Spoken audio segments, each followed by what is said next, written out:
শিল্পকলা কি ছাপিয়ে গেল রাজনীতি? মমতা বন্দ্যোপাধ্যায় কি টেক্কা দিলেন রবীন্দ্রনাথ অবনীন্দ্রনাথ যামিনী রায়দের? একদিকে টাউন হল, চলছে মুখ্যমন্ত্রী মমতা বন্দ্যোপাধ্যায়ের আঁকা ছবির প্রদর্শনী, অন্যদিকে দক্ষিণ কলকাতার একটি প্রদর্শনশালা। এখানে রবীন্দ্রনাথ অবনীন্দ্রনাথ, হেমেন মজুমদার, যামিনী রায়দের মতো শিল্পীদের আঁকা ছবির প্রদর্শনী। টাউন হলে প্রতিদিনই ভিড়। প্রতিদিন গড়ে অন্তত 150 জন দর্শক মমতার আঁকা ছবি দেখতে যাচ্ছেন। 2 তারিখ থেকে প্রদর্শনী শুরু হয়েছে। ইতিমধ্যেই লক্ষাধিক টাকায় বেশ কয়েকটি ছবি বিক্রিও হয়েছে বলে তৃণমূল সূত্রে খবর। অন্যদিকে রবীন্দ্রনাথ যামিনী রায়দের ক্লাসিক দেখতে কেউ নেই, হল ফাঁকা। 10 তারিখ প্রদর্শনী শুরু হয়েছে, এখনো একজনও দর্শক আসেননি। শখেদে জানালেন আর্ট গ্যালারির কর্ণধার। আমাদের এখানে কেউ আসেনি। এক্সিবিশন এখন এই মাসের শেষ পর্যন্ত চলবে, 30 জানুয়ারি।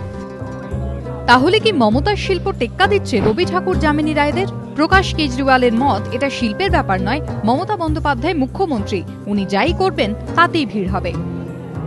মুখ্যমন্ত্রীর যে কোনো ইভেন্টে লোক যাবে।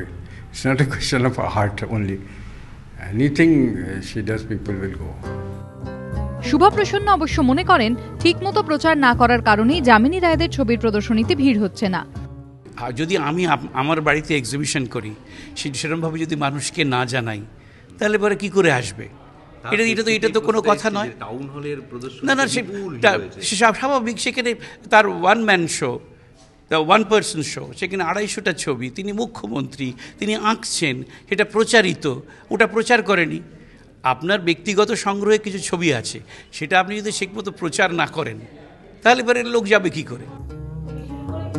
টাউন হলে নিজের ছবির প্রদর্শনীর উদ্বোধন করে মুখ্যমন্ত্রী বলেছিলেন, দলের জন্য তিনি জোর করে টাকা তুলতে চান না, তাই ছবি বিক্রি করে টাকা তুলতে প্রদর্শনীর উদ্যোগ। বিরোধীরা অবশ্য এই উদ্যোগ নিয়ে মমতাকে নিশানা করেন। গৌতম দেব কটাক্ষ করে বলেন, মমতা কি পিকাসো না লিওনার্দো দা ভিঞ্চি যে ওনার ছবি লোকে টাকা দিয়ে কিনবে? কিন্তু মমতার ছবির প্রদর্শনীতেই ভিড়, সেখানেই বিক্রি হচ্ছে ছবি। রাজনৈতিক মহলের ব্যাখ্যা, ছবি আঁকাকে রাজনীতির অস্ত্র হিসেবে ব্যবহার করছেন মমতা। রবি ঠাকুর, যামিনী রায় বা হেমেন মজুমদারের ছবি তো আর তা নয়, সেখানে শুধুই কল্পনার রং তুলি, সৃষ্টির সুখ। আর সেই কারণেই বোধহয় রাজনীতির কাছে হার মানতে হচ্ছে শিল্পকলাকে। মমতা টেক্কা দিচ্ছেন যামিনী রায়কে। এবিপি আনন্দ।